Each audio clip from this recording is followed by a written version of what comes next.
Good morning, everyone. I'd like to welcome you to this year's meeting of the Developmental and Reproductive Toxicant Identification Committee. The meeting is being held virtually. My name is Lauren Zeiss. I'm Director of the Office of Environmental Health Hazard Assessment, or OEHA. OEHA is a department within the California Environmental Protection Agency and is the lead agency for the assessment of health risks posed by environmental contaminants. So our main agenda item today is the consideration of bisphenol S, or BPS, for listing as a female reproductive toxicant under Proposition 65. After the BPS agenda item, the committee will also take up a consent item on the Section 27,000 list of chemicals for which testing has been required but is inadequate. This is different from the Proposition 65 list. And then for the final agenda item, staff will present updates on various Proposition 65 regulatory and other activities. So we'll be taking a 45-minute break for lunch around noon, and we'll take a short 15-minute break sometime in the afternoon. This meeting is being recorded and transcribed. The transcript will be posted on OEHA's website. So regarding public comment, there's going to be an opportunity for public comment on the bisphenol S item. People who wish to comment are asked to join the Zoom webinar. Information on how to join the Zoom webinar is shown on the slide. Go to bit.ly/register DARTIC 2023 without spaces. So that's how you register for today's webinar. And you'll receive a link to join the webinar at the end of the registration process. If you provided a working email address, you'll receive an email with the link. So those of you joining by Cali PA webcast will be able to watch the meeting, but you do need to join the meeting by Zoom webinar to speak, to provide comment. So when you're requested by the chair, individuals would queue to provide oral comment by using the raise hand function. It should be on the bottom of your screen. When your name is called to speak, you will unmute yourself and then comment. If you would like to present slides and you have not already sent them, please email them now to p65public.comments@oea.ca.gov. So public comments will be limited to 5 minutes per commenter. Okay, so with that item done, we'll move to introducing the the members of the committee. So I'm pleased to introduce the committee members that are present. Dr. Irva Hurst-Chiotto is not able to join us today. So committee, as I introduce you, please turn on your camera, state your name, position, and affiliation. So first, Dr. Patrick Allard. Good morning, everyone. My name is Patrick Allard. I'm a professor at UCLA with a specialty in molecular biology and reproductive toxicology. Happy to be here. Thank you, Dr. Allard. Dr. Diana Aoyoung Kim. Hi, I'm Diana Aoyoung Kim. I'm an executive director at Genentech with a specialty in developmental and reproductive toxicology and drug development. Thank you, Dr. Aoyoung Kim. Dr. Lawrence Baskin.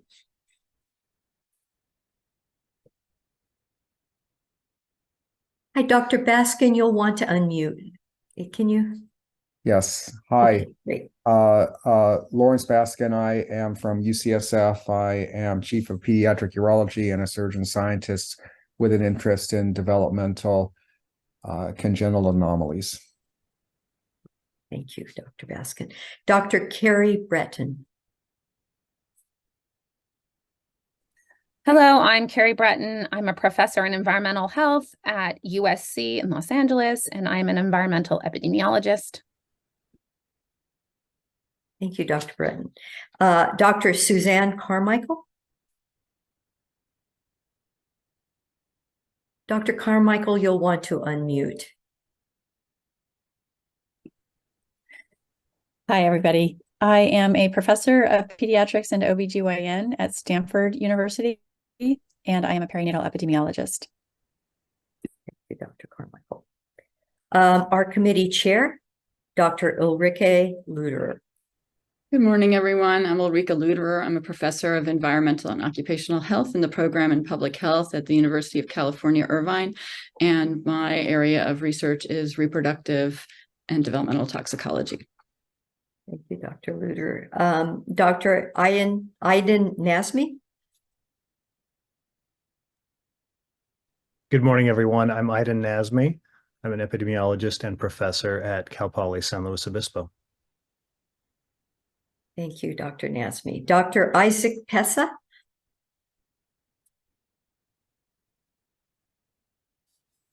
Good morning, Isaac Pessa, Professor of Toxicology Emeritus, UC Davis. Thank you, Dr. Pessa. Dr. Charles Plopper.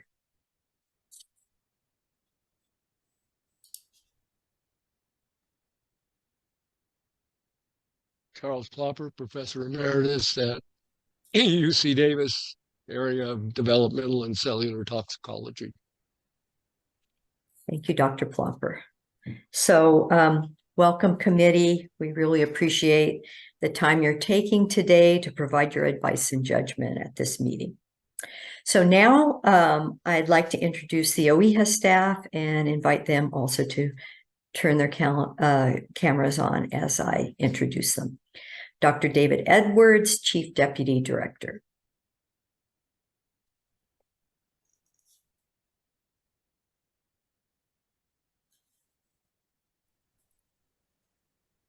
Okay,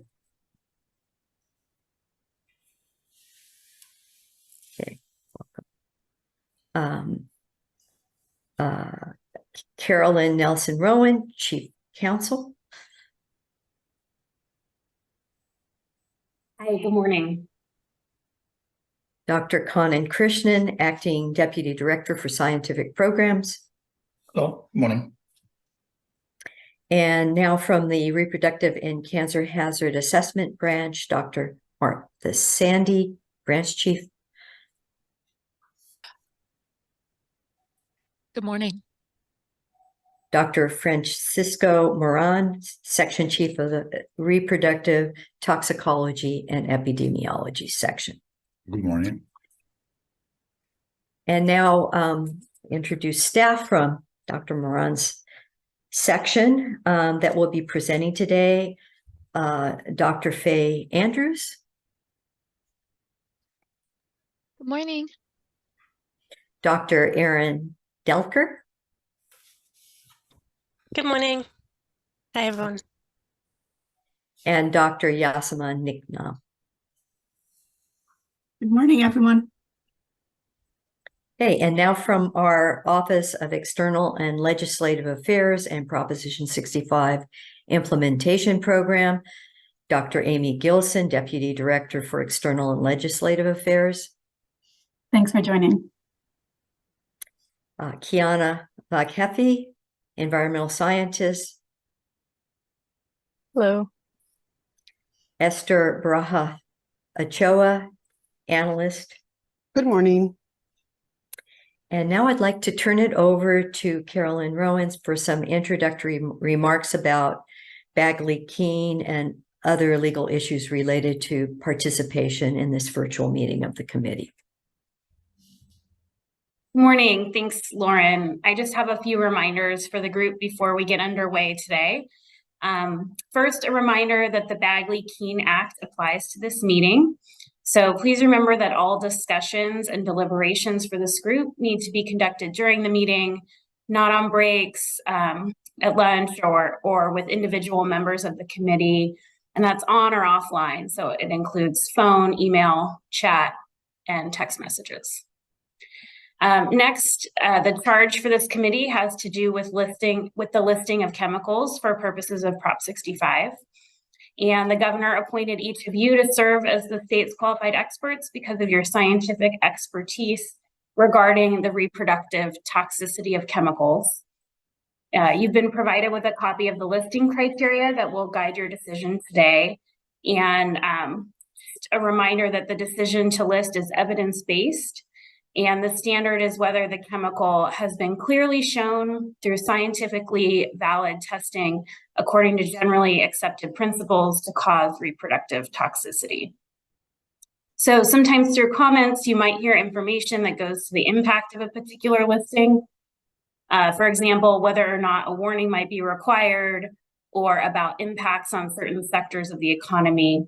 And while that information is helpful in the general sense, it's not part of the criteria for this committee. The committee is allowed to and often does make decisions based entirely on animal evidence. The chemical that you're considering need not have been shown to be a human reproductive toxicant, and you don't need to have information about whether or not human exposures to the chemical are sufficiently high enough to cause reproductive toxicity in order to list a chemical.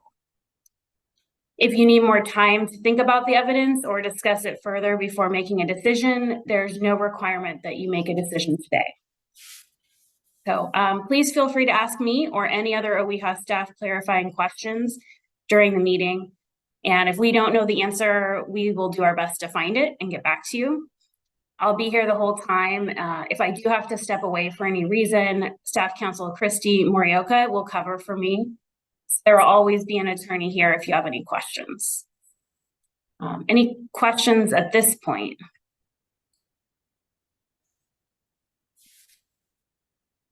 Okay, great. I'll pass it back to Lauren. Thank you. Thank you, Carolyn.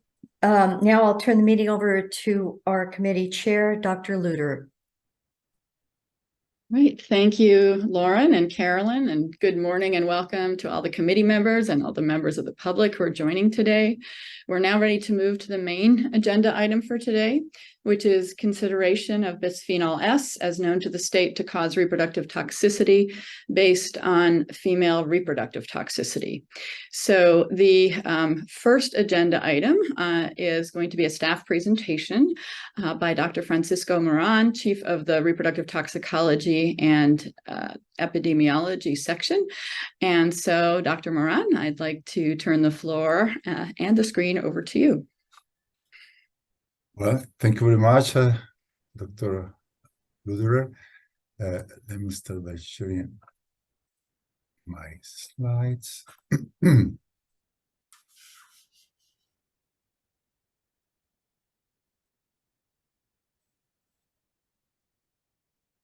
Okay, I hope you're seeing the full slide or not the notes. Yes? No. Ron, we're not seeing them in presentation mode. Okay, one second. I change it. I noticed it was a problem. Stop video.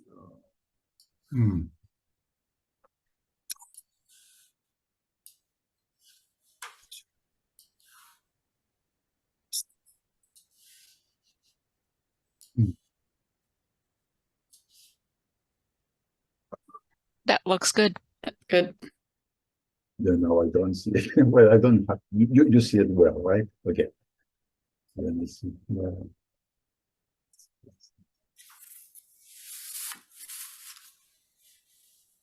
Okay, good. Well, good morning. Let me provide some background on the process of which bisphenol S, or BPS for short, was brought to you today. BPS was brought to the DARTIC for consultation and prioritization in 2020, and this committee recommended that BPS be placed in a high priority group for future listing considerations. OEHA selected BPS for consideration for listing, and in March 2022, OEHA solicited from the public information relevant information to the assessment of developmental and reproductive toxicity. Information received at that time has been reviewed and considered by OEHA in the course of preparing the October 2023 hazard identification document and on BPS, which is focused on the evidence of female reproductive toxicity. This document was released for public comments. No public comments were received. The document and the references cited within it were provided to the DARTIC for consideration in the committee's deliberations at today's meeting. Here is the outline for today's presentation. Due to time constraints, this presentation is a brief overview and will not cover every finding discussed in the hazard identification document. I would like to acknowledge that this work was a group effort from the start in the reproductive toxicology and epidemiology section. Here is the chemical structure of BPS and its structural analogy with BPA. BPS is used as a color developer in thermal papers to make some type of hard plastic and synthetic fiber for clothing and other textiles. BPS may also be used to make colors last longer in some fabrics and is a common replacement for BPA. As reported by the U.S. Environmental Protection Agency, the national BPS aggregated production volume ranged between 1 million and 10 million pounds per year. Some increases in BPS productions are associated with regulations on BPA. For example, in 2011, California passed a law that banned the use of BPA in baby bottles, and this was followed by a similar ban by the FDA in 2013. Since that time, manufacturers have been gradually replacing BPA with BPS in consumer products. As such, exposure to BPS has increased. BPA has been detected in cash register receipts, food, personal care products, and environmental samples. Studies from Biomonitoring California show detection frequencies between 64 and 77% in the California study. Using a systematic approach, we conducted literature research on the developmental and reproductive toxicity of BPS. In addition, there was data calling from March 4 to April 18, 2022. The last comprehensive search was in July 2023. We use HAWK, the Health Assessment Workspace Collaborative, as a tool for multi-level screening of literature research results. For this document, we focus on literature relevant to female reproductive toxicity. Absorption of BPS by the oral route is rapid. Dermal absorption is slower compared to the oral route. It is distributed throughout the body and likely undergoes enterohepatic circulation. It has been detected in human cord blood, amniotic fluid, breast milk, and placenta. In rat, has been reported in several tissues with consistently high concentrations in the liver and kidney. BPS undergoes metabolism by conjugation, both glucuronidation and sulfation, and by hydroxylation after oral and dermal exposure in animals and humans. It is excreted in urine in animals and humans exposed via the oral and dermal routes. It is also excreted in the bile, feces, and breast milk. The half-life in human has been reported as approximately 7 to 9 hours, and in rodents, half-life ranges from 3 to 12 hours. Now I will present the evidence on BPS and female reproductive toxicity from studies in animals. I will discuss the findings in animals exposed to BPS in this order: effects on the ovary, uterus, hormones, reproductive performance, mammary gland development, and puberty onset. But first, I would like to start with a brief description of the biology involving follicle and oocyte maturations in the ovary. Here is a diagram summarizing the events during follicle development, which start with the germ cells in nest or cyst, and the background of germ cell nest starting just after birth in mice and in the second trimester in human pregnancy.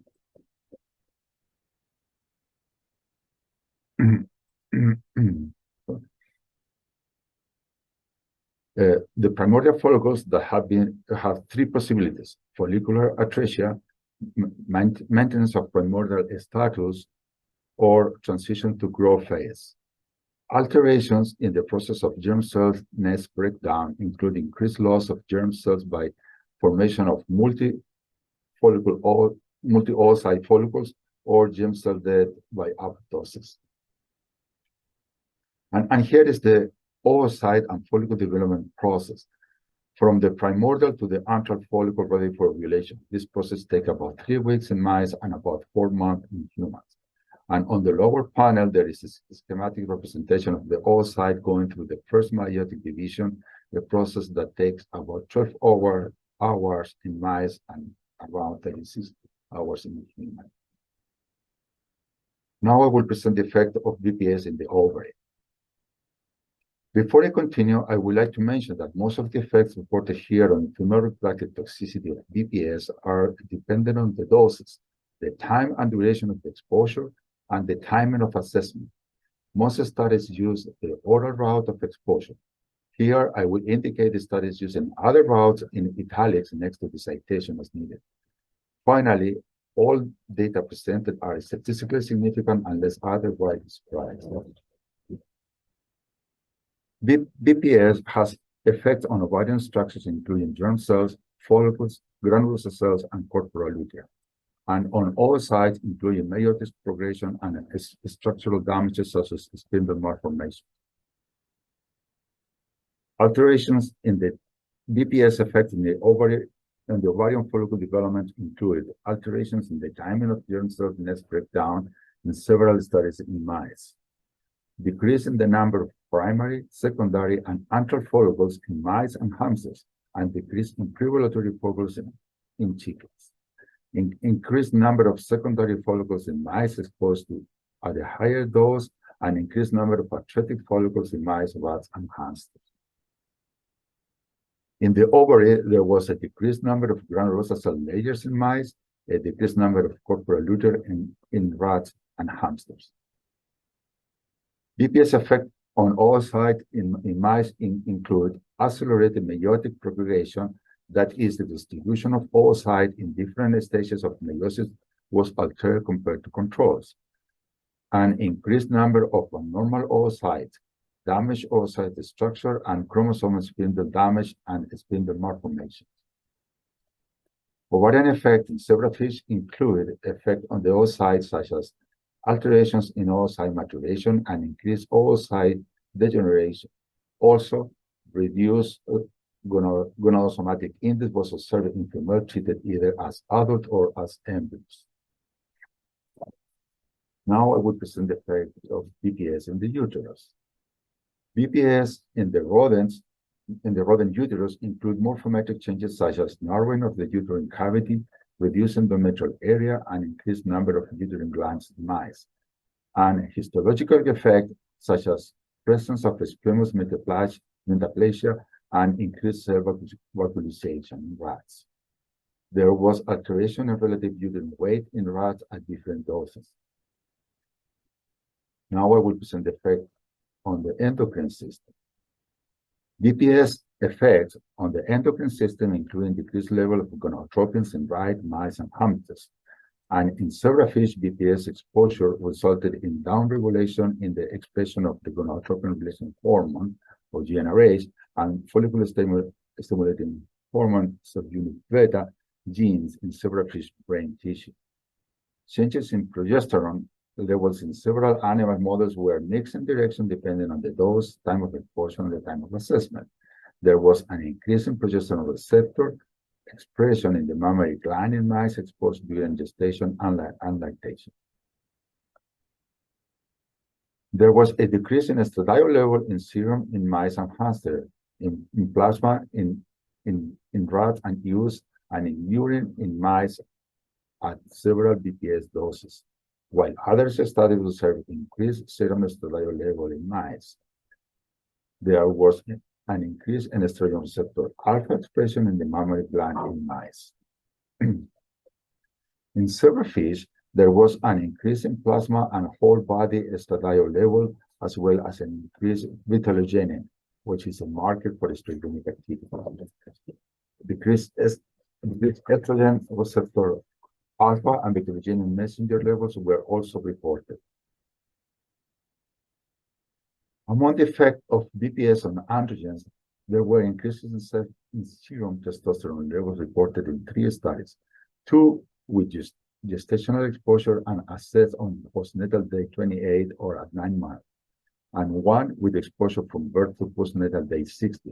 And increased plasma testosterone levels in rat was reported in 2 studies. While in one of the gestational exposure studies in mice, there was a decrease in testosterone level in postnatal day 35 after exposure to a relatively higher BPS dose. Now I will present the effect on reproductive performance. BPS effect on reproductive performance were reported in various animal models. The rodent estrous cycle is a well-characterized 4 to 5 day cycle that includes key events such as the prevulatory gonadotropin storage during proestrus. Irregular estrous cyclicity in mice after exposure during gestation resulted in several days in estrus and diestrus at all doses tested in mice. And in adult rats after gestational and lactational exposure, there were longer estrous cycles with increases in the number of days in diestrus.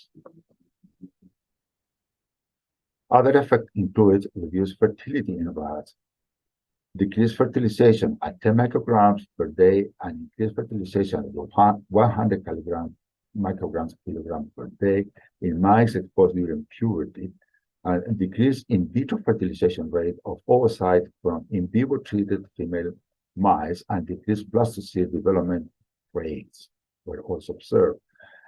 There was also decreased mean number of implantation sites in rats, and in a separate study, an increased rate of post-implantation loss in female rats exposed from premating to parturition and beyond. BPS effect on placenta included decreased ratio of spongiotrophoblast to giant cells area in mice treated for 2 weeks prior to mating and through gestational day 12 and a half. A non-significant increase in placental weight at gestational day 120, and no effect on other placenta parameters in sheep treated with BPS by a subcutaneous injection from gestational day 30 to 100. BPS on reproductive performance were also reported in non-mammalian species. In zebrafish, there was a decreased number of eggs during the 7 days spawning period and lower hatching rate. And there was an increase in time to hatching of embryos. Another study reported altered female spawning behavior. In C. elegans, BPS exposure was associated with a dose-dependent increase in embryonic lethality and a decrease in growth size. Now I will present the effect of BPS on mammary gland development. Gestational and lactational exposure to BPS in mice resulted in alterations in the development and rotation of terminal end buds, development of alveolar buds, and other effects on mammary gland cell proliferation and growth. Specifically, for growth of terminal end buds, there was a dose-dependent increase in the number of terminal end buds on postnatal day 20 and at 3 months with no effect at puberty. Larger terminal end buds area, increased average size of terminal end buds, and increased terminal end bud-like structure. BPS effects on mammary glands alveolar bud in mice include an increased number of alveolar bud and increased incidence of intraductal hyperplasia, increased incidence of mixed cell inflammation at 3 and 14 months of age, and non-neoplastic lesions and lobular hyperplasia. Other effects of early life exposure of BPS on mammary gland development in mice include decreased mammary gland cell proliferation on postnatal day 24 and increased cell proliferation in adulthood at the same dose. There was a decrease in ductal area, increases in the mammary gland developmental score on postnatal day 20 and 35 and 56 at various doses, and reduced volume of lobules and increased volume of adipose tissue. Now I will present the effect of BPS on puberty onset. BPS exposure during gestation in mice resulted in delayed puberty onset at 20 micrograms per kilo per day and early puberty onset at the lower dose of 0.5 micrograms per kilo per day. There was a delayed puberty onset was observed in rats exposed perinatally, while others started with similar dosing strategies reported no effect on puberty time. This is the end of this section. Thanks. Now, Dr. Yasir Nickman will present the relevant mechanistic data.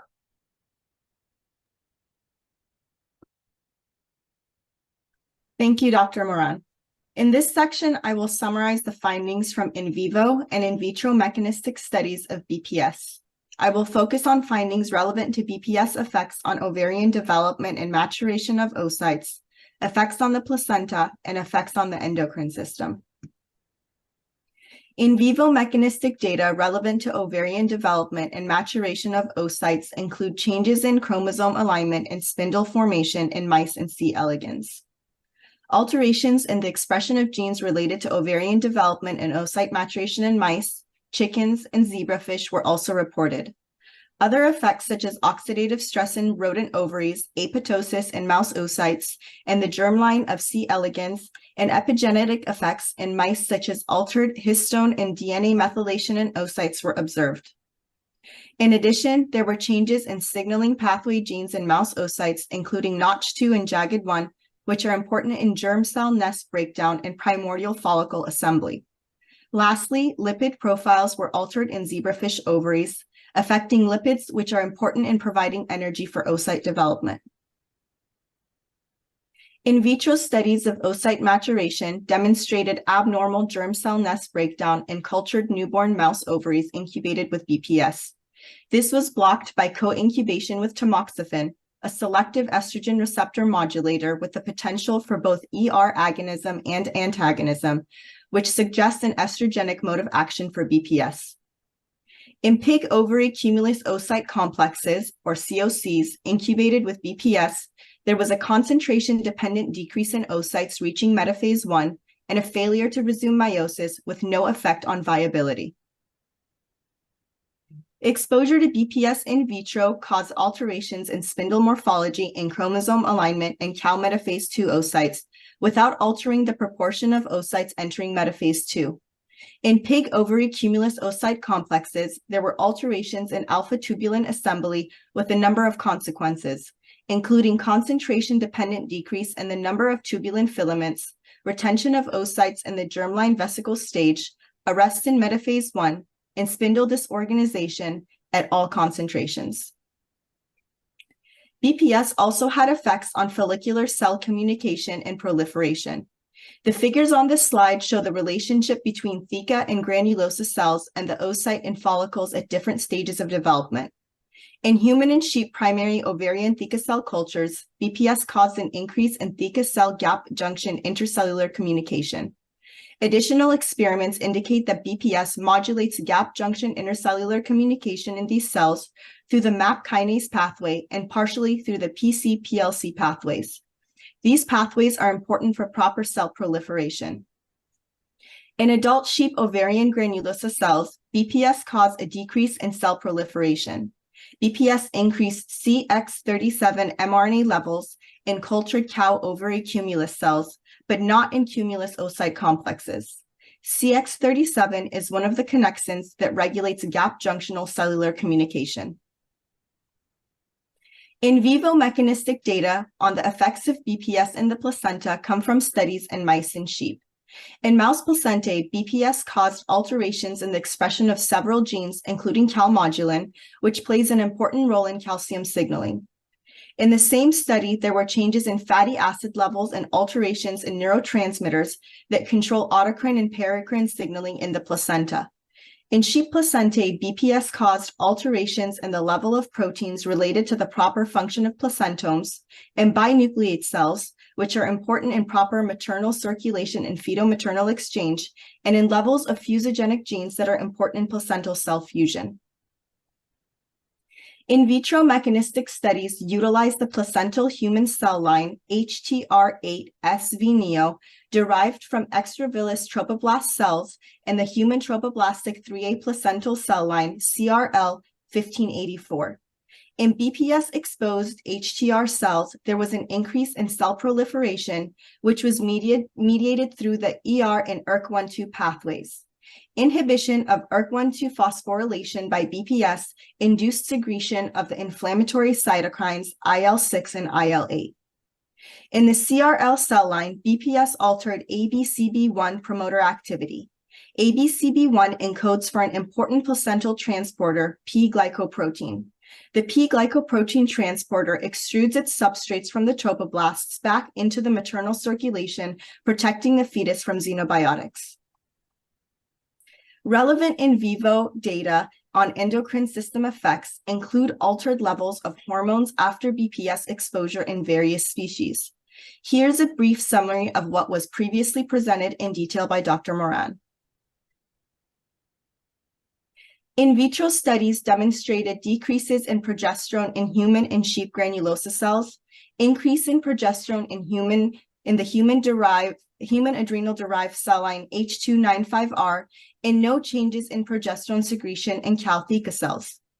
Androgen levels were altered in human H295R cells, including decreases in testosterone, androstenedione, and DHA. However, there were no changes in androstenedione secretion in Cal theca cells. Estradiol was decreased in human and some sheep granulosa cell studies, increased in cow and some sheep granulosa cell studies, and in a study with human H295R cells, there were no changes in estradiol or estrone levels. As presented earlier, BPS induced changes in steroid hormone receptor expression in vivo. These effects included increased progesterone and estrogen receptor alpha expression in mammary glands of mice.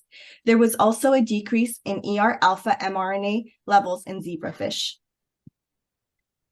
BPS affected gene and protein expression of the estrogen receptor in vitro. There were decreases in mRNA expression levels of ER alpha in oocytes and ER beta in pig ovary cumulus oocyte complexes. However, ER alpha and beta protein levels were increased in pig oocytes. ER alpha and beta mRNA and protein levels were increased in mouse ovaries. In addition, ER beta mRNA levels were increased in human Ishikawa cells without an increase in ER alpha levels. In sheep granulosa cells, ER alpha and beta gene expression were increased. In cow cumulus oocyte complexes, there was an increase in anti-Müllerian hormone receptor mRNA levels. A set of key characteristics that are frequently exhibited by exogenous agents that cause female reproductive toxicity, and another set that are exhibited by endocrine disrupting chemicals have been identified. The key characteristics, or KCs for short, can encompass many types of mechanistic endpoints and are not constrained to previously formulated hypotheses, allowing a broader consideration of multiple mechanistic pathways and hypotheses. KCs are useful as a tool to identify, organize, evaluate, and summarize relevant mechanistic data. Here are the KCs of female reproductive toxicants. In the document, we have also presented KCs of endocrine disrupting chemicals. We will be focusing on 4 KCs of female reproductive toxicants with examples of relevant data for each.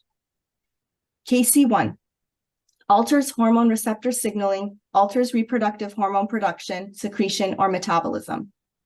Over 40 in vivo and in vitro studies presented in the document report findings relevant to KC1. These include changes in gonadotropins, progesterone, estradiol, and testosterone, and other androgens, and alterations in mRNA and/or protein expression of receptors for estrogen, androgen, and progesterone. KC2, chemical or metabolite, is genotoxic. In pig ovary cumulus oocyte complexes, BPS treatment resulted in spindle disorganization, chromosome misalignment, and increased aneuploidy in oocytes. KC8 alters direct cell-to-cell interactions. In human and sheep primary ovarian theca cell cultures, BPS increased theca cell gap junction cellular communication. In cow ovary cumulus cells, there was an increase in connexin 37 mRNA expression, while in cultured mouse ovaries, there was abnormal germ cell nest breakdown.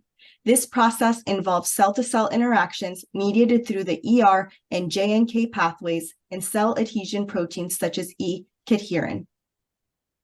And lastly, KC10 alters microtubules and associated structures. In cow oocytes, there were alterations in spindle morphology and chromosome alignment. In pig ovary cumulus oocyte complexes, there was a decrease in the number of tubulin filaments, and in mice, there was incidence of spindle malformation.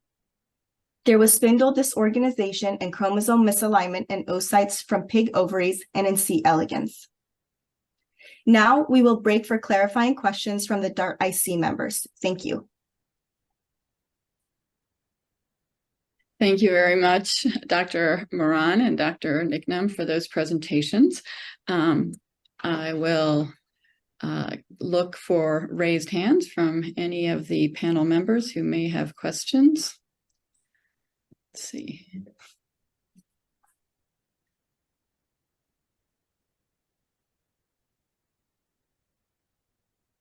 Okay, I'm not seeing any raised hands at the moment.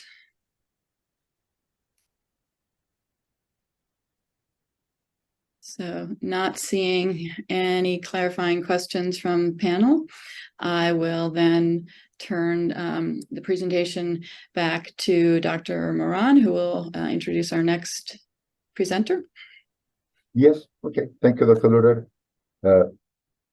Now, Dr. Faye Andrews will present data on female reproductive outcomes examined in epidemiologic studies of BPS. Dr. Andrews? Hi, everyone. My name is Faye, as Dr. Brown introduced me. I'm one of the reproductive epidemiologists on the team, and I'll be walking you through the growing body of research of reproductive outcomes examined in epidemiological studies of BPS. This figure shows the number of studies published by year for BPS. The previously discussed animal and mechanistic studies, shown in gray, were published from 2013 to 2023. Overall, studies on associations between BPS and human outcomes, shown in blue, are more recent. The first human study was published in 2018, and the evidence base is growing. Over half of the included human studies were published between 2020 and 2023.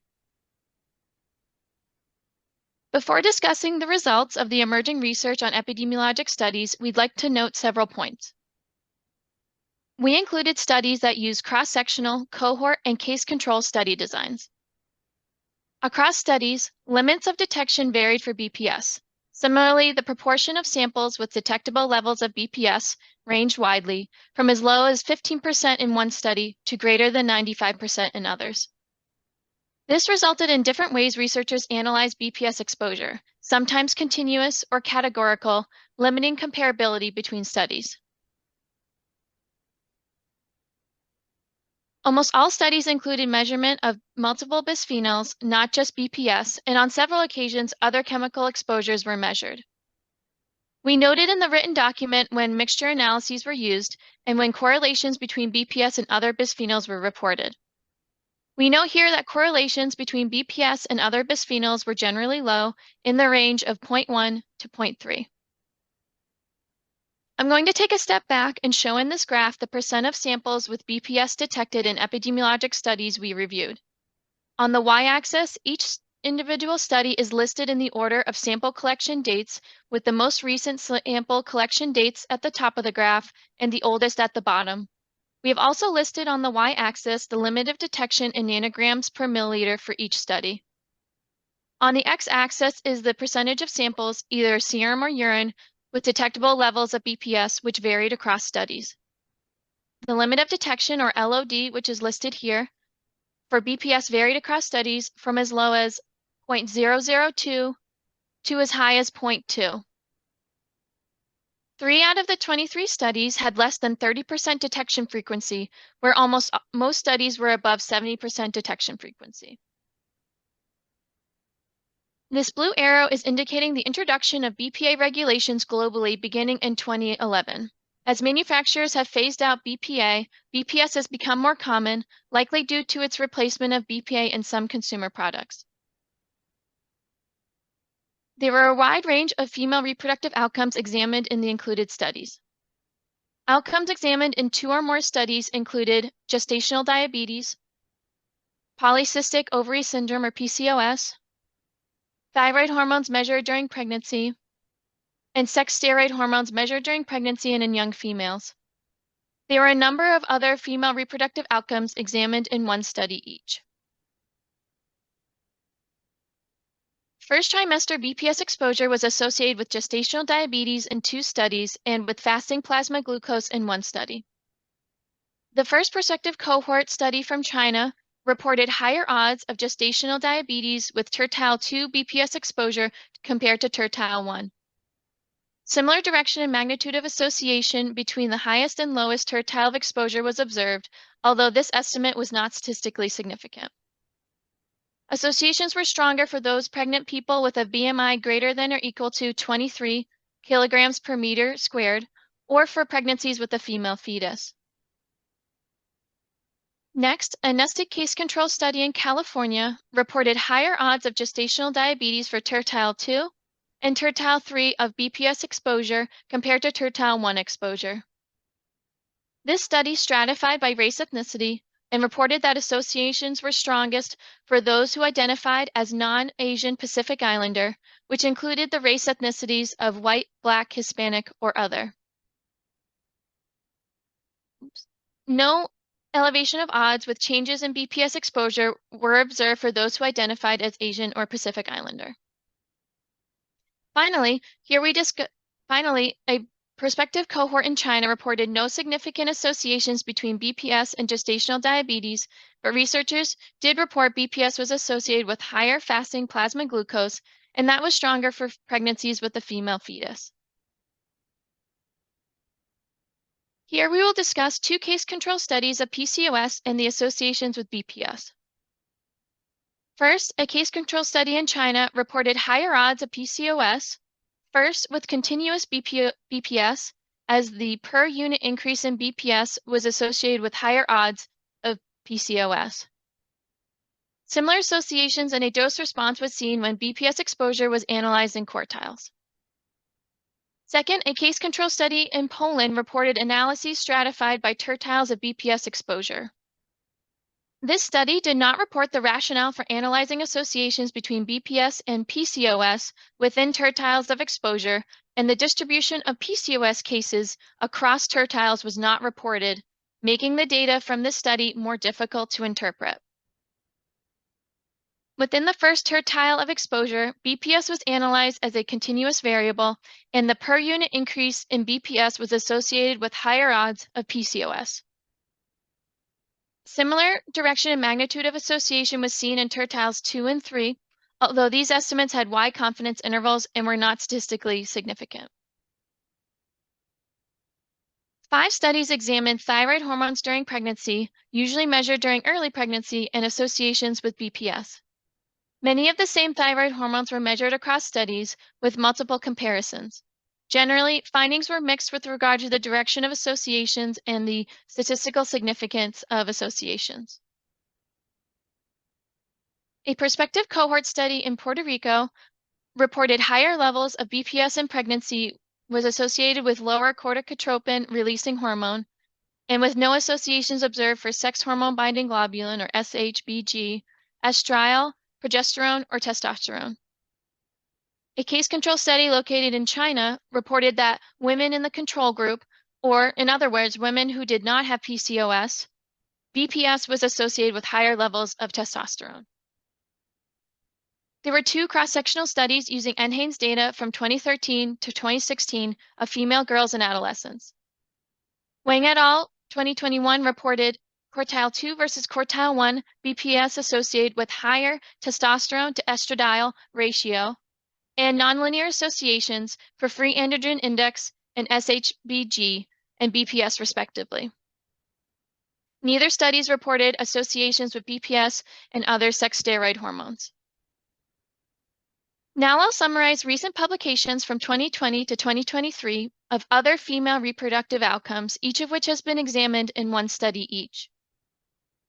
A cross-sectional study measuring anti-Mullerian hormone, or AMH, and diminished ovarian reserve at an infertility clinic reported lower AMH and higher odds of diminished ovarian reserve for women with higher levels of BPS. A cohort study reported lower gestational weight gain associated with higher levels of BPS. A case cohort study of Black women reported women who were fibroid-free at baseline had lower risk of uterine fibroids with increased levels of BPS over 60 months of follow-up. Alternatively, those with existing fibroids at baseline had a 4.1% increase in existing fibroids with higher levels of BPS exposure. A cohort study of female adolescents reported delayed onset of menstruation associated with higher levels of BPS exposure. And lastly, a case control study reported higher odds of unexplained recurrent miscarriage and higher BPS exposure, which was stronger for those women over 30 years old. There were several other outcomes examined in one study each, though these were not associated with BPS. These included maternal kisspeptin levels, time to pregnancy, gestational hypertension, endometriosis, and risk of infertility. This concludes the presentation on human studies of BPS. I'll move forward to the summary of evidence for BPS on the ovary. As stated earlier, the effects of BPS are dependent on the doses, the timing, and the duration of the exposure and timing of assessment. Exposure to BPS resulted in alterations in germ cell nest breakdown and subsequent follicle development. In addition, there were effects in the number of granulosa cell layers and the number of corpora. There were accelerated meiotic progression and damage to the oocyte, including spindle malformations.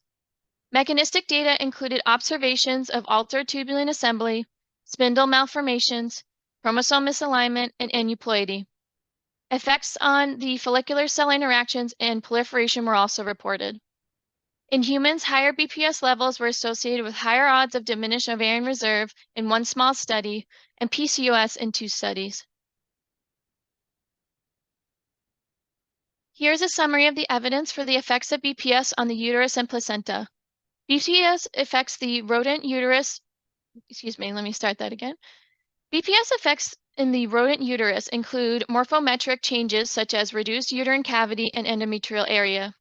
There were increased numbers of uterine glands in mice and histological alterations such as squamous metaplasia and increased cell vacuolization in rats and the effects on uterine weights in rats and at different doses. There were decreased implantation sites, increased post-implantation loss, and altered ratio of placental cell types in mice. Mechanistic data included changes in placental gene and protein expression, including those involved in autocrine and paracrine signaling. In humans, higher BPS exposure was associated with higher odds of recurrent miscarriage, increased growth of existing uterine fibroids, and no associations with endometriosis, time to pregnancy, or risk of infertility. And finally, here's a summary of the evidence for the effects of BPS on hormone levels and hormone receptor expression. These include a decrease in gonadotropins in various animal models and changes in progesterone levels in rats, mice, sheep, hamsters, and zebrafish.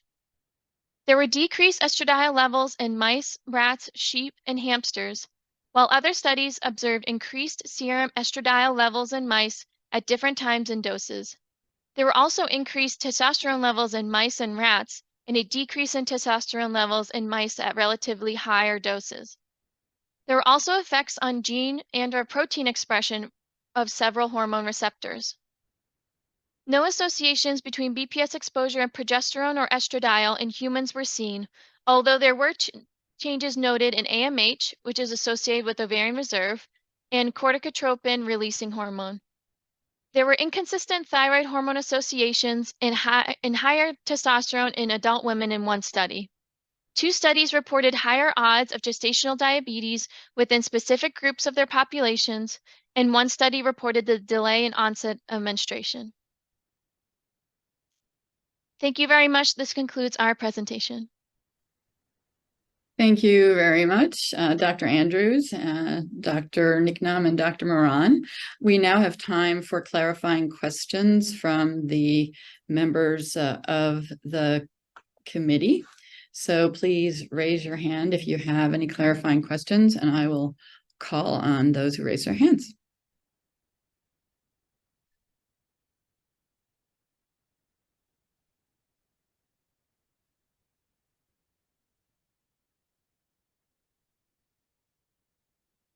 Right, I am not seeing any raised hands. Oh, Dr. Baskin, you have the floor.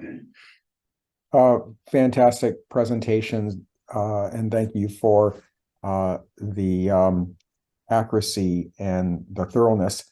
Just for clarification, all these studies, which is our preview, relate to kind of developmental issues, and we don't really touch on cancer at all. And I'm wondering in your research whether there was any crossover, whether you saw studies that related both to cancer as well as developmental problems.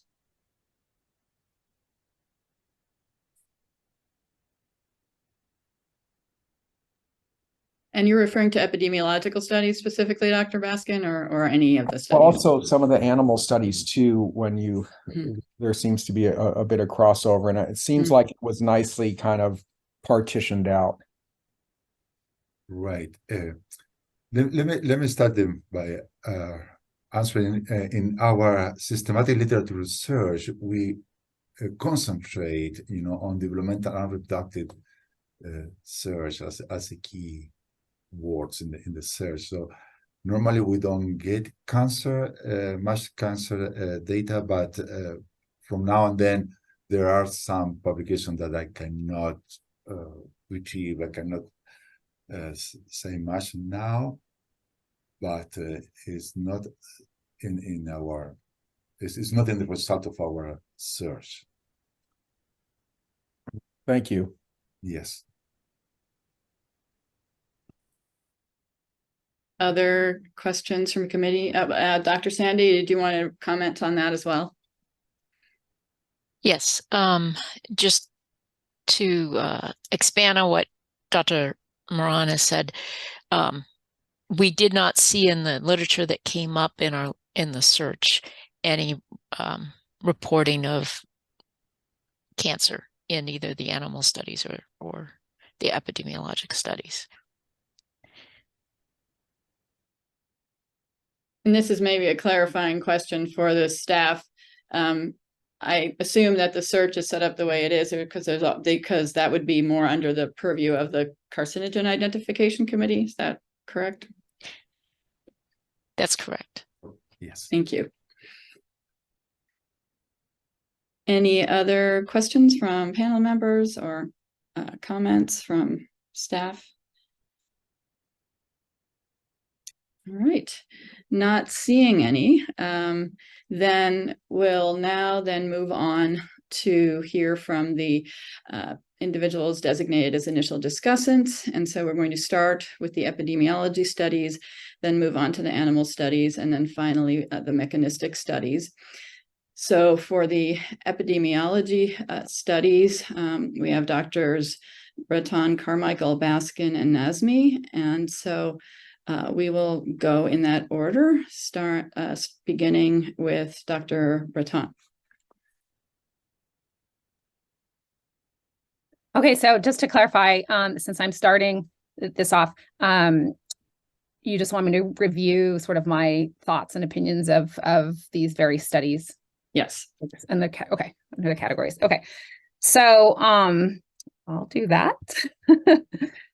I think I just want to, I'll just start by saying, it was a very nice epidemiological review. And just as a reminder, there were a total of 23 epi studies looking at the effects of BPS on the female reproductive system. I think I will start by talking about the studies that looked at BPS in association with gestational diabetes. These were 3 different studies, and they all in general found supportive evidence of an association for higher risk of GDM or GDM-related biomarkers in association with BPS. And in some cases, these effects actually were found to be exacerbated in sensitive subgroups, including obese women, pregnancies with a female fetus, and in non-Asian races. And so I wanted to just speak to a couple of points about each of the studies themselves, because I think there were some consistencies that I found quite interesting. And the Tang et al. Paper, which was in 2021, had a population or sample size of about 600 and used some nice methodological statistical approaches using both Bayesian kernel machine regression, or BKMR, as well as G computation analysis to look at mixtures of a bisphenol. So as you heard before, a lot of the studies, the epi studies, looked at mixtures of different, not just BPS alone, but in combination with some of the other bisphenols. And so one of the key points is that their analysis showed a nonlinear dose response. So there was an inverted U-shaped dose response, which I think is important to keep in mind. And in the mixtures models, BPS had one of the second highest weights of the bisphenols in terms of what was potentially driving the association with associations of the bisphenol mixtures and GDM risk. And then in a totally different population, in the Kaiser Permanente cohort, which was the Zhu et al. 2022 paper, that was also like a nested case control study, and it had a smaller sample size of about 333, but also used BKMR modeling approach and also showed a nonlinear response, so an inverted U relationship with gestational diabetes. So these two different papers showed very consistent results with gestational gestational diabetes risk, and suggested nonlinear dose response or nonlinear relationships. And then the other strength of that study was that the samples were collected before gestational diabetes diagnosis. So I think that's just one of the strengths of the cohort design. And then the last paper was actually a lot larger. The sample size had about 1,800 participants. And although they didn't see overall associations with GDM, they did see strong associations with biomarkers such as fasting plasma glucose, which of course is used to diagnose GDM. And I think the one limitation, though, is they didn't actually look for nonlinear relationships. So given that the other papers did see this evidence of a U-shaped curve, the Zhang paper didn't look for that, and they may have missed a relationship as a result. So those are sort of, I guess, my comments or thoughts about gestational, the evidence for gestational diabetes.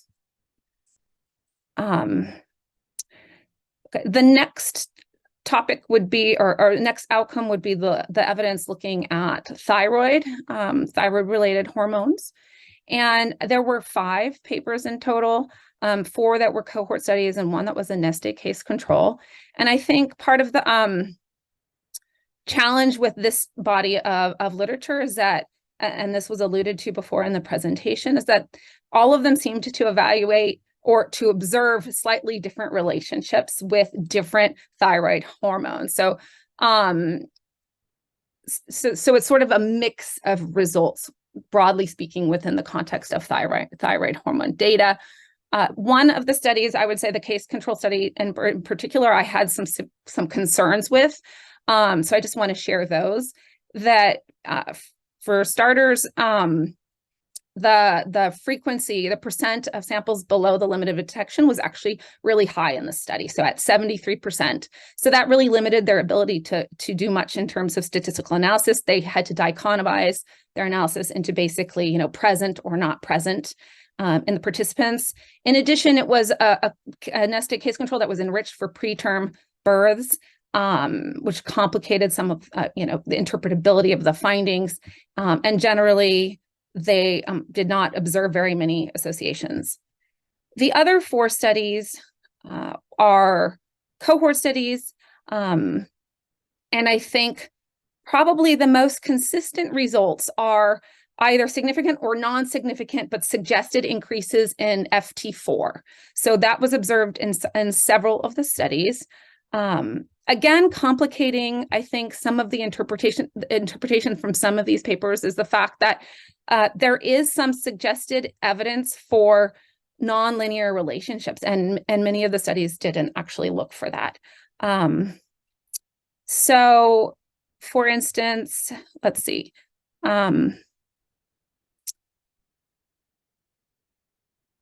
It was the Huang paper in 2022. So that was a paper that, conducted in China. It had a reasonable sample size of about 500. And the nice thing about it was that, you know, it had a good amount of their samples were detected above the limit of detection. And so while they looked at thyroid hormones by trimester, and then they looked at tertiles of exposure. They also conducted a restricted cubic splines analysis, which showed some evidence for a suggestion of a nonlinear relationship between BPS and free T4 or FT4, which when they had looked in other modeling strategies, that relationship didn't necessarily come to light. So I think in some, you know, for me, like the literature on thyroid hormones is pretty mixed and a bit limited, but those were some of the strengths and weaknesses of those papers. And then so for sex hormones in pregnancy, there were only 2 studies. There's not much supportive evidence. There was just the one that found some evidence with a relationship for CRH. And kisspeptin. So generally, not a lot of data for sex hormones in pregnancy. Similarly, for sex hormones in young girls, there's pretty limited, maybe you could consider it emerging evidence from 3 studies in total, looking at different sex hormones. I think the strongest associations, some consistency in associations had to do with estrogen. Again, I think there are some studies that looked at evidence for nonlinearity and suggest that there may also be a U-shaped curve, specifically for BPS and some of the sex hormones. So I think that's important to consider, that for studies that only look at linear associations, they may be missing some relationships. What else did I want to say about that? In the paper by Hu et al. In 2022, this had a fairly large sample size. They looked at relationships in several different ways. They had single analyses that showed decreases in several of these hormones, and then they used BKMR models and evaluated nonlinearity of the response. And again, showed that BPS in this mixtures analysis had one of the strongest weights basically in the model in relationship to estrogen. And then, there were still some limitations, I think, with that study, in the sense that there was some lack of clarity around effects being stronger in pre-puberty or puberty periods. And then, so sort of like the information on pubertal stage was a bit limited. And okay, and then the last thing, I think the last thing that I wanted to cover was the evidence related to polycystic ovary syndrome. This, for BPS, there are 2 studies, and they both showed an increased association for PCOS with higher BPS exposure. And I think, what was nice is that although these were 2 very different studies, they're both case control studies. One was smaller than the other, and they did slightly different approaches in their statistical methodology, but they both found fairly consistent elevated risk for PCOS. And in the ZAN 2023 publication in particular, they really tried to look at and address this question through multiple different approaches, and every which way they did it, they saw very strong and consistent results. So their overall logistic regression model showed elevated odds for PCOS in single pollutant models. And then when they looked by quartiles, there was a clear sort of evidence for a trend that was statistically significant, sort of increasing tertiles, increasing risk. And then when they used a mixtures-based approach, which looked at BPS in the context of other bisphenols, they also found that the BPS effects that actually had the strongest weight in driving that mixtures effect for PCOS. So I thought that although they were only 2 studies, they were quite consistent in providing some evidence for effects for an increased risk on PCOS. And then, as mentioned before, there are a couple other outcomes that have been looked at just on one study here, one study there. So I think that what I just covered with GDM, PCOS, and some of the hormones are really where the largest strengths for evidence for the effects of BPS currently exist in the epi literature. And I think that that's pretty much my summary, my take on the literature. Thank you very much for that summary and those the examination of the epidemiological literature, Dr. Breton. So next we'll hear from Dr. Carmichael. Hey, everyone. And thank you, Dr. Breton, for that excellent summary. I think rather than going through, each outcome, since Dr. Breton has just done that, I just wanted to primarily highlight a few major concerns I had that are methodologic. And due to these concerns, I think it's difficult to discern very much, if any, conclusive evidence from the epidemiologic literature. So exposure assessment, most of the studies used a single spot urine sample, and the validity for a single sample to help us understand the actual individual level exposure and potential impact on disease mechanisms is difficult. As noted in some of the background information from OIHA, the half-life is just 79 hours. It's a non-persistent chemical, and there's considerable inter-individual variation in metabolism. And there are studies looking at, consistency or variability of levels and serial measurements, and they support sort of the concern about what you can do with a single sample. So there's some concerns there. Temporality is another major issue that concerned me, because really in order to determine cause and effect, it's really important that the samples be measured before the outcome occurs. And as Dr. Breton pointed out, the GDM studies were a particular exception to that. They did clearly measure the samples before the outcome occurred, but a number of the studies did not. For example, a cross-sectional study would have measured the sample and the outcome at the same time. There were also several studies that essentially inherently had a prospective design, but when it came to their sampling, they were actually more of a cross-sectional design, in that the sample and the outcome were measured in the same sample, for example. So that would apply especially to, I think, the thyroid and sex hormone studies. And some even had sort of a reverse collection. So for example, the 2 PCOS studies, I wrote down also the miscarriage, endometriosis, fecundability, and infertility studies. They knew the outcome before the measurement of the sample.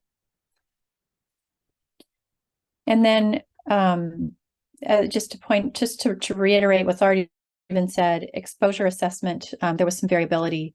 One concern that was pointed out was the level of detection for BPS varied widely across studies, as did the percent of samples below the LOD.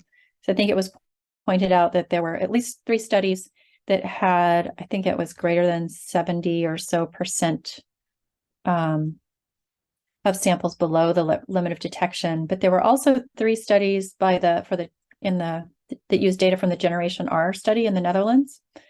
And they used this one actually did have multiple samples, but I guess they varied in the extent to which that was that data was capitalized on. But their second and third trimester data had around 70 and 80% of samples below the limit of detection. And let's see. And then it's hard when there are so few studies for any specific outcome. And I think that really the ones that Dr. Breton pointed out, the exceptions to that would be the GDM with 3 studies that seemed to have solid designs in a lot of ways, and then the thyroid studies. And I think those were the main points that I wanted to make. Thank you. Thank you, Dr. Carmichael. Let's see, next we'll turn to Dr. Baskin for some comments on the epidemiological studies.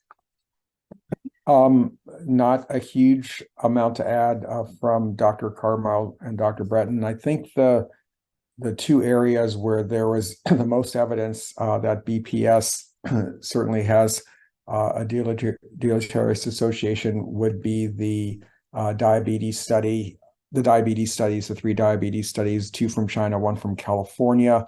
As Dr. Carmichael pointed out, there was confounding variables in the sense that there was only 1 measurement, and also the focus wasn't necessarily on BPS. They were measuring BPA as well. But they were prospective, and there was a clear association. The polycystic ovary syndrome had 2 studies, and as I recall, let's just grab those notes. The ZAN study from 2023 was the one that was most convincing, and the Girawicz, I'm not pronouncing that right, but the study from Poland showed less of association, but they were both prospective, as I recall, but they basically had patients who had polycystic ovary syndrome who they were measuring, as opposed to, they basically knew the outcome. The other studies were either a single study, or in the case of the thyroid hormones during pregnancy, was kind of all over the map. So I wasn't really sure what to make of it. So quickly summarizing, the major concerns were in the area of the association with gestational diabetes and polycystic ovarian syndrome with the BPS exposure. Great, thank you, Dr. Baskin. Then next, Dr. Nazmi, asking Dr. Nazmi if you have any additional comments or would like to summarize. Yeah, thank you very much. I'm going to attempt to just integrate and not be redundant. I agree with the points raised by the other committee members. Some of the limitations of this body of work, I think, were pointed out really well by Dr. Carmichael. And I won't rehash. I will, however, comment really briefly on this body in terms of the criteria for, pardon me, for causality that seem more convincing. And in the way I read it, there is a fair amount of consistency, and in terms of I think specificity, perhaps we have a little bit less convincing evidence. I do believe that the criteria for plausibility and coherence are relatively strong in this body of work. And so the way I read it in summary, there is a little bit of mixed evidence depending on some of the issues previously raised in terms of measurement, in terms of study design, but given that it's a relatively emerging body of literature, the thing that is most resonating with me is the criteria for consistency and plausibility. That's all I have. Thank you.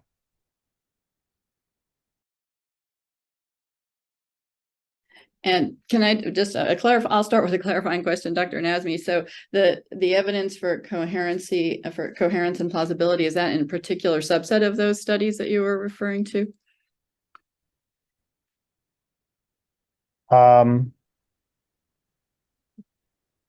Summarizing the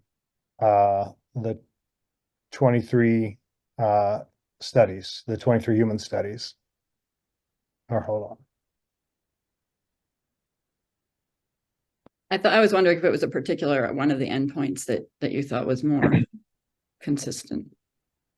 Yeah, I think I'm referring more generally. Okay. All right, thank you. Are there any other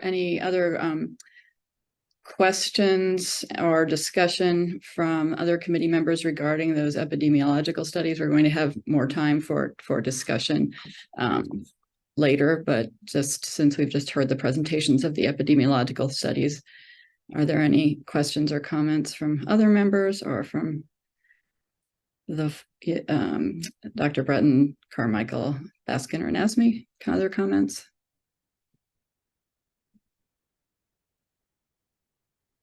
Okay, not seeing any raised hands, then at the moment, we can move on to discussion or presentation by the committee members of the animal studies, and we'll start with Dr. Ao-Yoon Kim.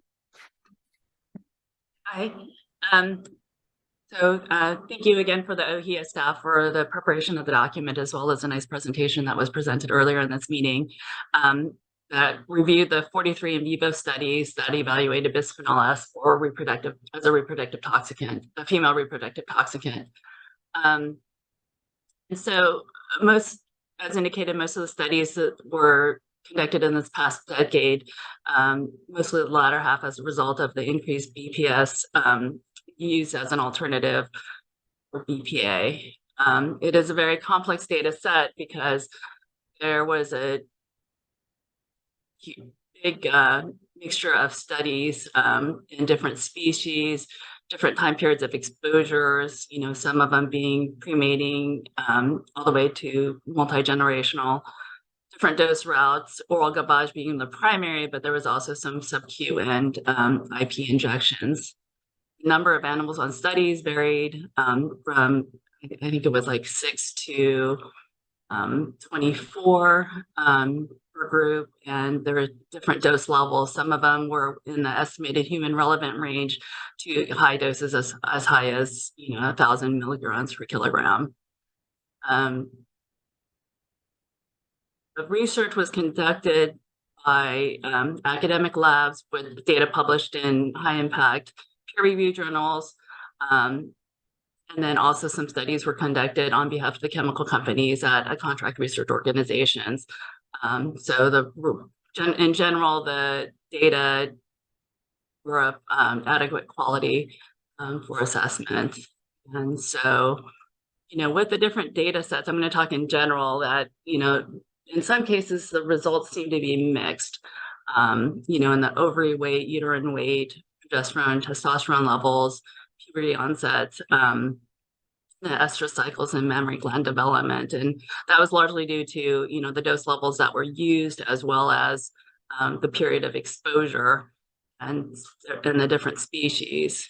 And so, in particular, I think, I looked at, some of the studies that were conducted at the contract research organizations, and which were also used by the European Food Safety Authority in their technical documents, where Sprague-Dawley rats were given BPS by oral gavage for 90 days. And in this extended one generation reproductive toxicology study, the NOAL was determined to be 20 per kg, the lowest dose tested. And that was due to the increased post-implantation loss of the F1 progeny at the dose level of 60 mg per kg per day. Also, for all live-born male and female at the F1 and F1B parent, there was a significantly higher rate of intrauterine mortality at 60 mg per kg.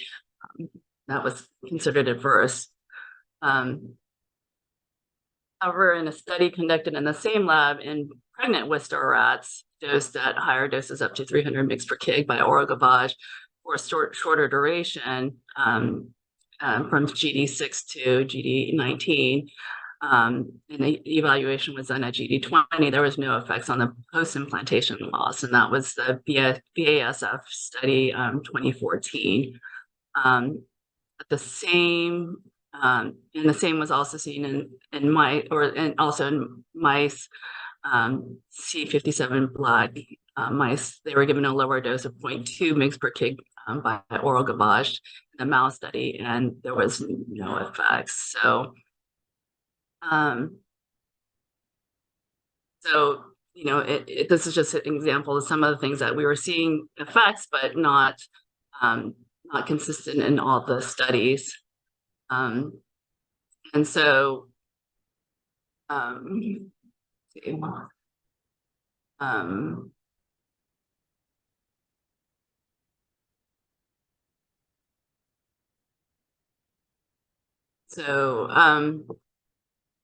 think, based on the studies, it was shown that BPS does, in the animal studies, that BPS has shown to affect the female reproductive parameters. In some cases, it may not be in the same direction, but it's clearly showing that there is some effect. And so, the data, the conflicting data would be because of, looking at the different parameters that were, or the different species and dose duration. So I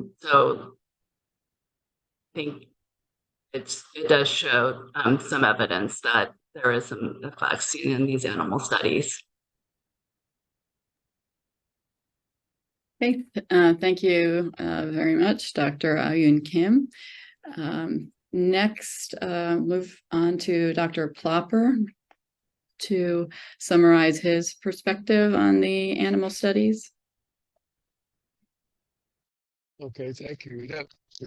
I won't go, I have the same perspective as Dr. Ayun Kim, but I would say that I thought for some of the organs that were evaluated here, there was very clear evidence that exposure to BPS was having a very negative impact on their function.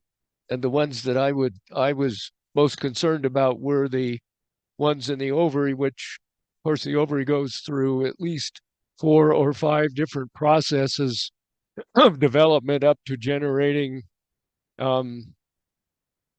oocytes that then can be fertilized, and then the ovary has another phase after that. There was an extensive number of studies there, and the response, as she pointed out, depends on when the exposure was and the doses. And the doses were quite ranged. That was my concern, as they go up to milligrams and down to micrograms plus large amounts. But it seemed to me that there was clearly a negative impact on the development and maturation of oocytes from the very beginning, prenatally to puberty, and then into reproductive phases. And I would say I was not too concerned about the fact that not all of these studies for the uterus did not show an effect on the weight. I thought that was a relatively general assessment, and it wasn't surprising to me that there were no weight effects on some of them. But I thought it was interesting that the no effect studies that also did some analysis of the microanatomy of the uterus found that there were quite a few marked changes, including some things that seemed like they might even be precancerous. I think the same comments for the mammary gland. There were obviously disruptions there, and it was a concern to me that they were finding the changes in such structure, numbers, and densities as terminal end buds, and sometimes it was increased, sometimes less, and I think that just had to do with the dose and the exposure pattern. I thought it was interesting that studies that did very limited exposure to the pregnant female in gestation, early in gestation, had less effect than ones that did their exposure in the female, in the mother, so that it would go to the fetus all the way through to parturition or birth or later.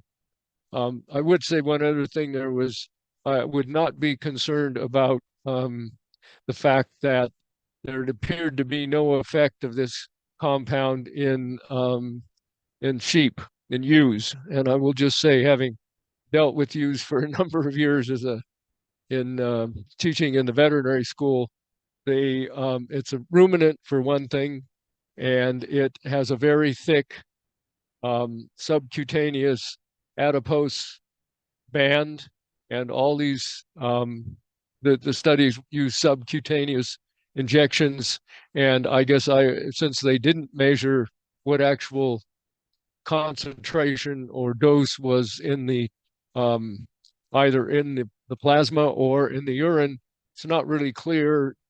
I would be very surprised if this compound actually made it out at a high enough dose or over a long enough term to have an effect. The other thing to remember is that for rumens, the metabolism of the liver, which would be the breakdown organ for most of this compound, and the vascular pattern would be quite different than it is for non-ruminants. Otherwise, I felt that there was fairly consistent evidence that there were some reproductive organs that were definitely that this exposure had a negative impact on. And I guess with that, I'll stop. More questions or comments?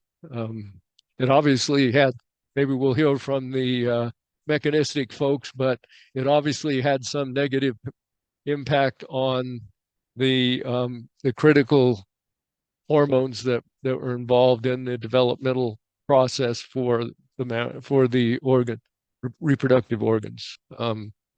I don't know if that's probably sufficient. Somebody has questions, I'll be glad to answer. Thank you very much, Dr. Plopper. I'm not seeing any raised hands at the moment, so I'll go on and add my comments on the animal studies. I agree, there was a wide variety of different model animals that were used, developmental stages when the dosing occurred, huge range of doses. And so I'm going to focus as sort of like Dr. Plopper did, on two kind of the groups of outcomes, one of which was the mammary gland studies, and the other was the kind of general, the studies that looked at different ovarian endpoints. With the ovarian studies, there were a lot of different issues that I noticed with some of those studies that I kind of wanted to highlight, since we haven't, I think, talked that much about some of the strengths and weaknesses. So several of the studies, when they were measuring endpoints such as looking at meiosis effects on meiosis in oocytes, they were using multiple oocytes from the same animal, and there was no statistical adjustment for that. So that was something that I noted in quite a few of the studies. They did not adjust for possible correlation within the dam or the oocytes coming from the same animal. Many of the studies didn't comment on randomization or whether the investigators were blinded among the ovarian studies. And as was also noted in our document, many of the studies didn't comment on where the BPS came from or what its purity was. Nonetheless, there were a few studies that, even with those issues related to the studies, there were some consistencies in that multiple studies found effects of BPS exposure during gestation, the neonatal period, the pubertal period, and adult period on ovarian follicle development, follicle initial formation, and during cyst breakdown. And I just wanted to highlight a couple of the studies. So the Neverall et al. Studies, one was from 2021, that was neonatal exposure, and the other one pubertal exposure. I thought those didn't have in general, as many of the issues that I talked about, and they used doses that were in the range that were relevant to humans. So in the neonatal study, the lowest dose was 0.1 microgram per kilogram, and they used a route that was relevant. So drinking water exposure in both of their studies. They dosed the females from the day of birth through postnatal day 15, so during lactation, and they observed effects on the maturation, oocyte maturation with spindle misassembly and chromosomal misalignment, as well as decreased in repressive histone mark H3K27 ME2. And they also observed similar findings, and that was when in vitro matured, and they observed similar findings with in vivo matured oocytes. And there were also similar findings of the pubertal study by the same group with related to here they looked at follicle numbers. So in this study, they dosed pubertal mice, and they also had a wide range of doses, including some that were human relevant, and they found dose dependently decreased primary, secondary, and antral follicle numbers. They also noted, again, increased spindle malformations and abnormal oocytes at several of the doses. Then for the mammary gland studies, these were done by two groups, and those studies were, I thought, among the most the strongest studies in terms of how they were done. They didn't have the issues that I mentioned. They did appropriate statistical analyses. If there was more than one offspring from the same dam, they adjusted for that. For example, in the Tucker et al. Study, they clearly stated that they randomized the animals, that the investigators were blinded to treatment, and they used multiple doses, and all of those studies found some different effects because they were, I think, as Dr. Plopper mentioned, dosing during different windows of mammary gland development. But some of the things that I found particularly striking were the retention of the terminal end buds in adulthood in both the Tucker et al. Study and the Cullis study, so from two different groups, as well as evidence of hyperplasia later in life and inflammation in the Tucker et al. Study, and also in another study by Kola and Vandenberg. So those were kind of, even though there were many more studies than that, those were the ones that that's where I thought the data were the strongest within this data set. And so I will end there.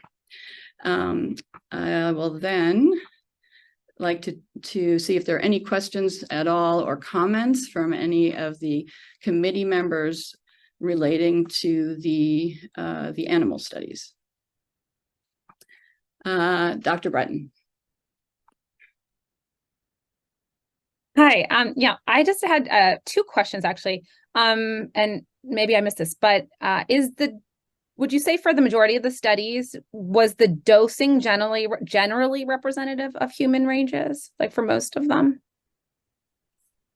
The ones that I was focusing on, I would say yes. The ones that but there was, as I said, there was a huge, very wide range of doses from, 0.1 or less than 1 microgram per kilogram up to, hundreds, even 1,000, I think, milligrams per kilogram within the literature, because there were so many studies. Mm-hmm. So yeah, so there was an extremely wide range of doses that were used, but the lower ones were, I would say, are human relevant. The other question I had, which I was struck by the comments about sort of different doses having sometimes opposite or different effects. And that made me wonder about, again, sort of a U-shaped dose response that I think that human evidence is really, I was really struck by that. And so did anybody do that in any of the animal studies? That was commented on or not commented on, but observed in multiple studies. So some people commented on it, and in other studies it was observed that it was not always the highest dose that had the greatest effect in general. Yes, very much so. Yeah. Thank you. If Dr. Plopper or Dr. Ayun Kim have a different perspective on that. Dr. Pessa, I see your hand is raised. I don't have a different perspective. Oops, yes. I just want to say I didn't have a different perspective than what you provided, Dr. Thank Luderer. you. Okay, thank you. Dr. Pessa. So, one of the things that I'm trying to sort of get straight in my own mind in the mechanistic studies was how the concentrations used to elicit effects relate to whole animal burden levels, either in plasma, serum, urine. And I looked at a number of the animal studies and I couldn't find anyone that measured them. Did you find anyone that measured the levels? No, not that I can recall. It's possible that there were some, Dr. Plopper. I see you turned your camera on. No, I was just going to agree with him. One of my big concerns that I should have brought up was the fact that we don't really know what these concentrations are that are actually circulating when they're used. And like Dr. Lutterer said, that some of these are what you would consider a sledgehammer in the studies that I'm used to dealing with, and I think that is one of the big concerns, and that's why I brought it up especially for the sheep, because I really don't think that to say that there was a negative effect in sheep. I would want to know just exactly what was circulating, and I think it would have been strong if that had been the case for all of these animal studies, because then we would have been able to address these issues like what looks like the U-shaped response. It's very strange to run through a very detailed study, and depending on the dose and the time frame, you can get a different response.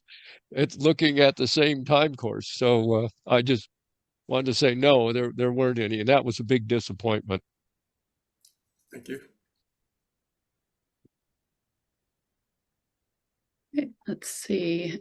I'm not seeing at the moment any other raised hands. So I think then we can turn to the mechanistic studies. So segue to Dr. Allard and then Dr. Pessa.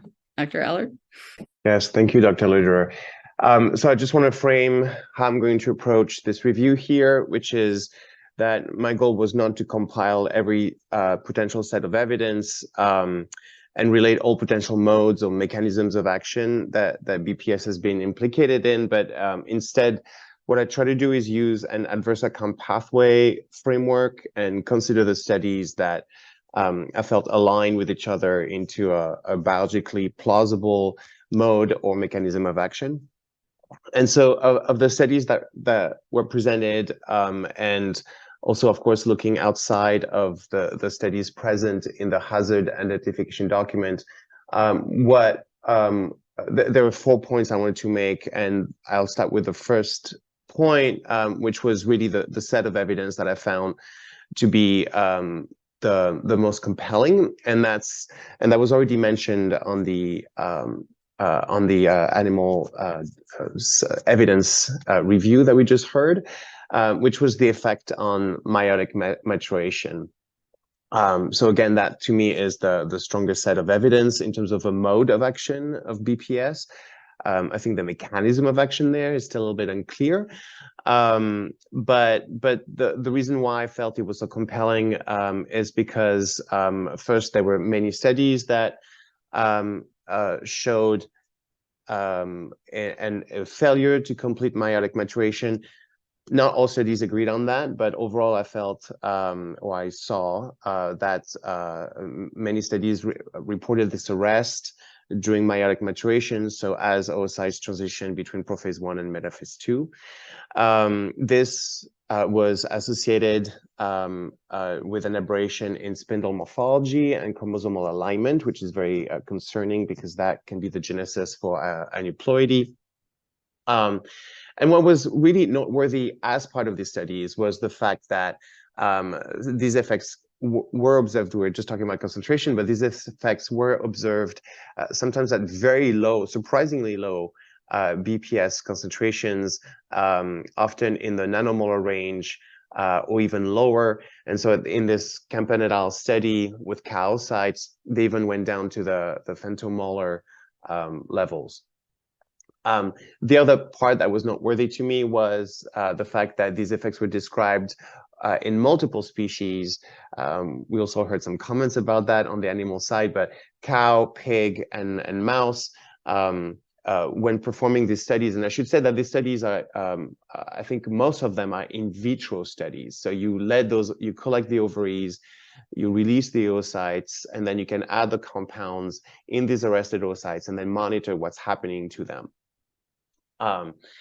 But you know, this is a tractable system to look at the impact of that final stage of oogenesis, and again reported in multiple species using these kinds of assessment. And I think it's important to also put this back into context. There's often comparison of BPS with its perhaps more famous bisphenol BPA, and that similar to BPS, BPA has been described since 2003 in the work of Patricia Hunt as impairing the spindle morphology and meiotic maturation. So seeing that described in multiple species at really low concentration, akin to what was observed with BPA, was, to me, very significant. We may not have a mechanism of action that's obvious, at least to me, but at least it's noteworthy that estradiol and synthetic estrogen like diethyl stilbestrol also have been shown in a variety of species to also alter spindle formation and chromosomal alignment. So all these studies in my mind align. So in terms of mechanism of action, though, the part that is often mentioned the most is its action on nuclear hormone receptors, especially its potential estrogenic modulation or just agonist activity on the estrogen receptors, YA alpha and YA beta, and many studies, BPS is often compared to BPA and other BPA analogs. And I think the study that I relied the most on for these kinds of investigation and comparison was the Kojima et al. 2019 paper, which was a very systemic comparison of BPA and 8 of its analogs, including BPS, of course, for both agonist and antagonist activities, because really depending on the concentration, you can have, it's a modulation, right?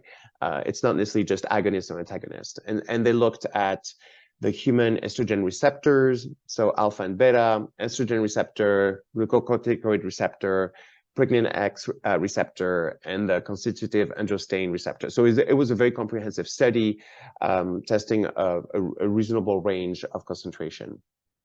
And what was confirmed from this study and subsequent studies is that BPS shows a potent agonist activity towards both YAR alpha and beta, although it is likely to be weaker than most of the other bisphenols that I used. Right, and did not actually see a significant antagonist effect of BPS. So it seemed really focused on that agonist activity of YAR alpha and beta. This was subsequently also confirmed in the NTP report, and looking at the high throughput data that's available through the National Toxicology Program, the NTP, and that BPS was mainly active in the range of nuclear hormone receptor assays that they examined through its ER agonist activity.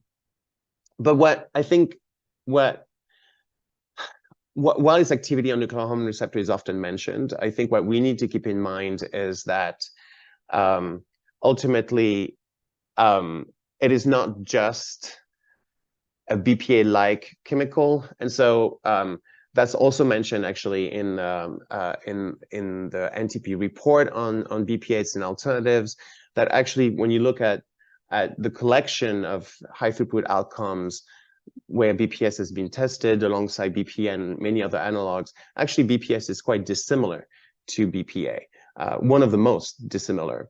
And so that brings me actually to two last studies, and this is if you've counted, this is my fourth point by now, which is the fact that we tend to look at BPS in the way that being informed by what we've done with BPA, what people have done with BPA, which is really focusing on this estrogenic activity, or at least nuclear hormone modulation, activity and modulation. And yet they are quite different, and they seem to be acting through pathways that we still don't really fully understand. So I'm going to lean on two studies for that last point. One of them, as a disclaimer, is a study that came out of my laboratory, which is the C. elegans study, where we actually looked at the transcriptional outcome of BPA and BPS. And what we noticed is that while both BPA and BPS were reproductive toxicants, and caused embryonic lethality and apoptosis in the germline, what was really remarkable is that, transcriptionally speaking, BPA and BPS were remarkably different from each other. There was very little overlap in differentially expressed genes, DEGs. And this has been repeated in other contexts, including in a human study that looked at, in vitro study that looked at human primary pre-adipocyte differentiation, which is also a developmental endpoint.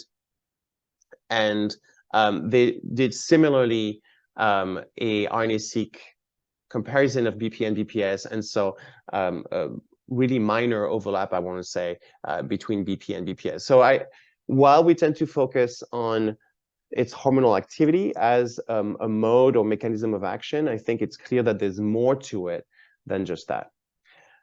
Okay, so in sum, looking at the mechanistic sets of evidence, from my perspective, the part that we could align the best with at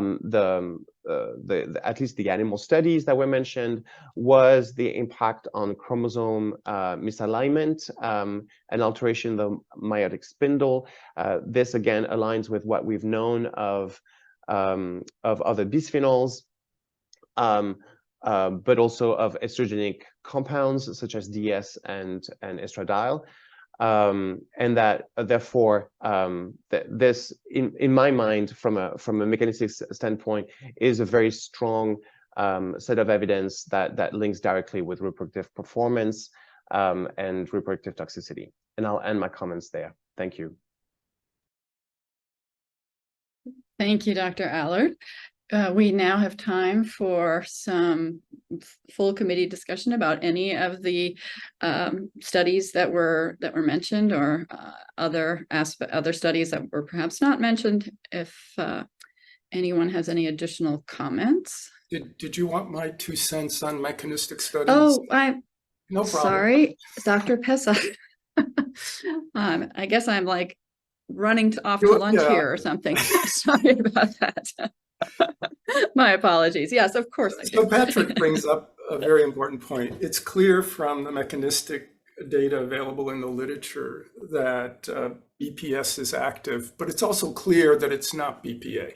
It's not acting in a sort of completely overlapping manner to the effects described in BPA. And there's some studies that have actually used informatics approaches to clearly define that they don't have identical mechanisms. I found that the chromosome misalignment and the MAP kinase signaling, the ERK1 or 2 pathways, were the most sensitive in the studies that I reviewed. But those are pleiotropic mechanisms. The actual target engagement could occur at virtually dozens of possible biomolecules to produce the effects that we're seeing. Having said that, they seem to be engaged in a relative concentration range that may be relevant to human adverse outcomes. I actually don't think estrogen receptor engagement is one of those mechanisms. There's really very little direct evidence of estrogen receptor engagement, more estrogen receptor signaling, and that would be downstream and would involve things like the MAP kinase, and so forth, ERK1 or 2 pathways. I really want to commend OEHA at doing these cross mechanism animal studies and to some extent epidemiological study comparisons of relevance, which got me to thinking about the relative concentrations. Clearly, one could calculate the median serum or plasma level of BPS in some of these studies that report levels. I'm not sure how informative that would be, since the half-life is somewhere below 15 hours. So, you have to take it with a grain of salt, where concentrations in animals are shifting up and down all the time, depending on relative time to dosing. Whereas in the culture dish, that's rarely done. It's just one steady state concentration, which may have huge effects in trying to interpret across study levels. One of the things that I think really is important is that although the chromosome abnormality and alignment of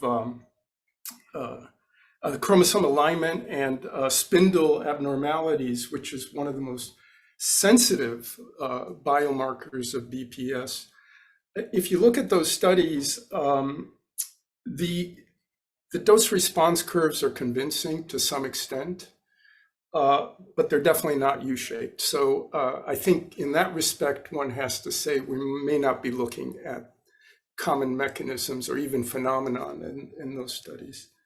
So I think that's all I really had to add. Thank you very much. Now we can move. I have some additional discussion if any panel members would like to add anything or comment on anything else.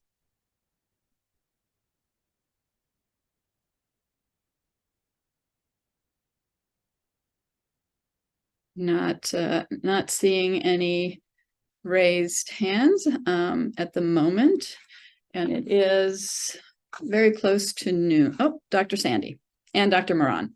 We'll start with Dr. Sandy and then Dr. Moran. Yes, we wanted to correct something we said earlier about the question on cancer. I'll turn it over to Dr. Moran. Okay, thank you very much. Yeah, thanks to the team that brought to my attention that in the study by Tucker et al. 2018, there were a couple of incidents, actually two incidents of carcinoma in mammary gland at the medium dose. And in animals observed up to 14 months, which is, I understand, less time than traditional for cancer development. That's normally 2 years. So that for clarification, so some studies consider, the cancer effect. It was not obvious. It was not statistically significant, and it given the the caveat of the time when the observation was made. And in addition to that, I will just make a comment about internal dose that was brought up here. There is one study at least that measure internal dose in a non-traditional animal model for us. It's the Shen et al. 2016 study on C. elegans. So they took the time and really measure what it was inside the model. So I don't know, Dr. Sandy, if you want to add more about the cancer. That is not my specialty. No, thank you very much. Yes. Yeah, thank you for that clarification. And I'm looking, I don't see any additional raised hands. So as I was saying, since it is noon now, or almost noon, we can go ahead to take a lunch break. And before we go on the break, I'd like to ask the OEHA Chief Counsel, Carolyn Rowan, to give the Bagley-Keene open meeting law reminder for us. Thank you, Carolyn. Thanks. I'd just like to quickly remind the members that during breaks, you aren't allowed to talk amongst yourselves about the subject matter of the meeting. And that includes phone calls, text messages, and chats. My recommendation would be that you also not talk to third parties about the items being discussed at the meeting. If you do, then you'll need to disclose that fact that you had the discussion with someone and give the general content of that discussion when we return. And that's it for me. Thank you. All right. Thank you, Carolyn. So we will take a 45-minute lunch break. So we'll reconvene at 12:45. So everyone have a good lunch, and we'll see you all when we return.